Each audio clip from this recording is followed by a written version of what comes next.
Hello, once again you're with Right Bikes TV, and my name is Sam Pirozzolo, and tonight we're going to be speaking about the Constitutional Convention vote that's going to be happening in New York State on this November's ballot. And with me I have my co-host Bobby Zahn, and I have attorney Richard Luthmann. So basically I'm going to state my position first, and that's basically that I will be voting yes for the Constitutional Convention, because I believe that there are a lot of things that, every 20 years, for example, the internet had not been invented the last time we had a constitutional convention, or 20 years ago. To me, everyone who's afraid of the Constitutional Convention either is collecting a New York City pension, or they're afraid that the politicians are so corrupt and dirty that they're going to be appointing themselves to committees to make extra money. So basically what I have to say about that is that the pensions are protected by New York state law and by contract, so I don't think that people who are on pensions have anything to worry about. And the next thing I would say is that if you and your union worked so hard to put these people in office in the first place, why are you worried about them being so corrupt that they're going to steal every penny that you have? So with that, I'm going to let it go to, let's start off with Bobby Zahn and see what he has to say. All right, Sam. Well, it's great to be back, by the way. Thank you. It's been a while.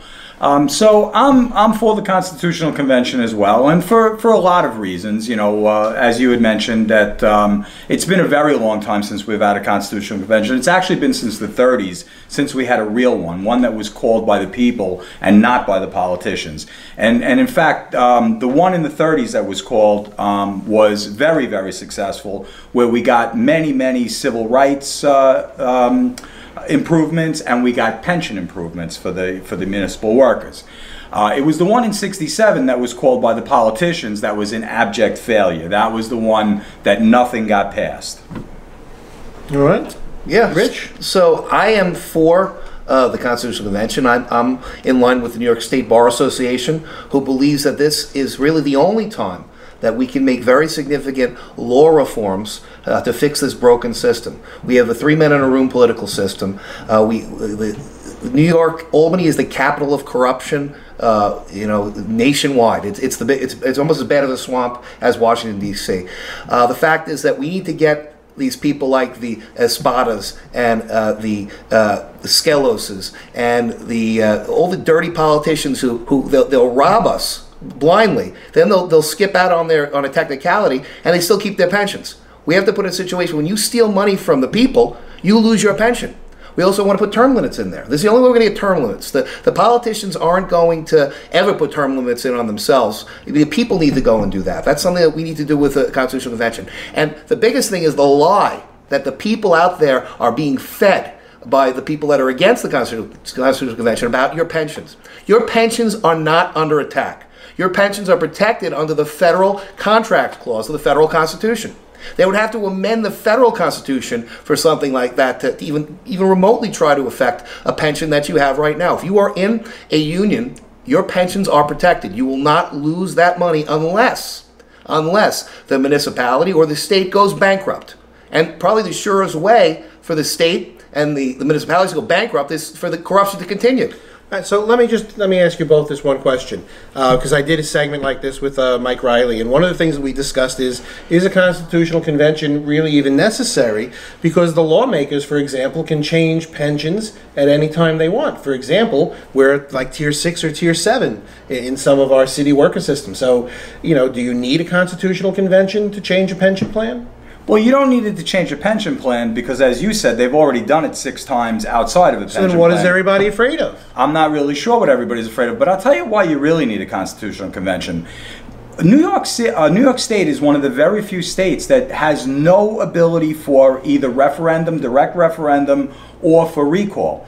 Now, what that means is that every other state, like California, could put propositions on the ballot directly from the people. They could do that every year. Wisconsin can recall their elected officials if they feel that they're not doing their job. All we have here is every 2 years we could vote for a state representative. Every 4 years we could vote for governor. If we don't feel that they're doing a good job, that's it. You suck it up until the next election. There's absolutely no way for people to be directly involved in the process. Now, to give you, and the only way is through the Constitutional Convention. Now, to give you an idea, if you live to be 78 years old, you're guaranteed to have three times that you're able to participate directly in government. 3 times, because it's once every 20 years. And that's it. That's all that you have. All Okay, Rich? I think that we have to see that all the naysayers out there don't have any real policy points behind them, other than the fear-mongering. The ones that they're going to say, well, we're afraid that the special interests are going to get involved and take it over. That's just not the case. The unions actually are putting the money together now so they don't have to spend more money later. That's really what the issue is. They're out there trying to fool you into giving away your right to affect your government. Rich, just so you know, they talk about dark money, and that's what they're concerned about, dark money getting involved. There was a Politico article back in, I believe it was August, where there was $24 million that was spent for the people who are against it, versus $389,000 for the people who are for it. So I think we've already found the dark money. It's here, and it's here right now. So let me just, before we end this, I want to point out one other thing that I find a little unusual, and that is that New York is a Democratic state. I guess we can all agree on that. And a lot of the Democrats and the unions are Democratic, and they're all fighting the Constitutional Convention. And it's going to be voted against or for, but there's going to be a tremendous sway of Democratic votes that are going to vote on this issue. Yet when it comes to the issue of gun control or national or constitutional amendments, everybody wants to change that amendment. So it really strikes me as silly as how the Democrats in New York don't want a constitutional convention on something that affects them, but they're very much willing to go for a nationwide constitutional convention because they want to make amendments, to our Constitution for gun rights, for free speech, for hate crimes, things like that. Well, I think the Democrats tend to be against at this point in time, both the National Constitutional Convention and the State Constitutional Convention. And, you make a good point, that we're very overwhelmingly a Democrat state. But because we are bicameral, we have a different method of representation in the Assembly as in the Senate, right? The Senate, as you can see, it's more equal. In fact, it's only this independent Democratic caucus or conference or whatever that makes the difference, and they kind of go both ways. Keeping the balance. But the Senate is basically, split down the middle, for lack of a bit. It's by one vote. It's always precariously ready to tip. Yet the Assembly is 2-1. Senate, right? Yet the Assembly is 2-1 Democrat. Right. However, in this case, the votes are going to come out of the they're going to come out of the Senate districts. That's because each Senate district is going to get X amount of, I believe it's 3 delegates, and then there'll be 15 delegates at large.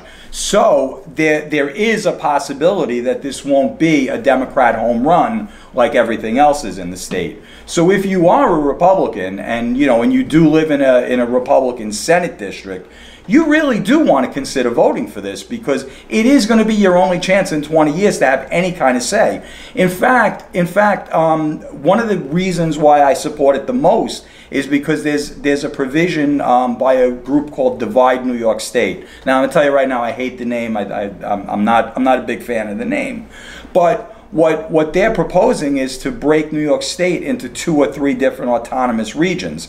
And as part of that, and as a Staten Islander, and why it's important to me is, as I said, the Assembly is so powerful, and they could stop anything. Shelley Silver stopped when we voted to secede. Yeah. Right, but now if we get this constitutional convention, we will have a binding vote in whether or not which autonomous region we want to go with. So if I remember correctly, the vote to secede was an overwhelming vote where the Staten Islanders wanted to secede. So here it is, Staten Islanders, this is your chance. If you voted overwhelmingly that you wanted to secede from New York City, that can be done through a constitutional convention. Rich, let me give you the last word before we end this bite. One of the best things that we can do is something that needs to be done, and it's turn the Board of Elections from a partisan den of hackery controlled by the major parties and turn it into a civil service job, whereby we'll have a greater ballot access for all people, and not just for the 2 major parties. That's one thing we can do in a constitutional convention. Now, I know you want to end this, but that's a very interesting point, because even I, who consider myself to be pretty politically astute, I was shocked when I found out that the Board of Elections is run by Democrats and Republicans. And they're all appointed by the Democrats and the Republicans. Yes. There's no independent person at all in the Board of Elections. And, in fact, if you're in any party other than the Democrats or the Republicans, you don't have any say. If you want to be a poll worker on election day and you're not a Democrat or a Republican, if you're an independent or a minor, but you have to beg to be able to do it. So this is New York and there's State. no Why guarantee. are you shocked by this? Well, you're right. I really shouldn't be shocked. I'm sorry about that, Sam. All right, so let's wrap this up. My name is Sam Pirozzolo. This is Right Bites TV. We're talking about the Constitutional Convention. No matter how you feel about the convention, just remember that the ballot option is on the back side of the ballot, kind of being hidden there. So you have to turn your ballot over so you can vote yes or no. I want to thank my co-host Bobby Zahn and my guest Richard Luthmann for appearing with me on this Right Bite. Thank you very much. Have a good evening. Thank you, Sam.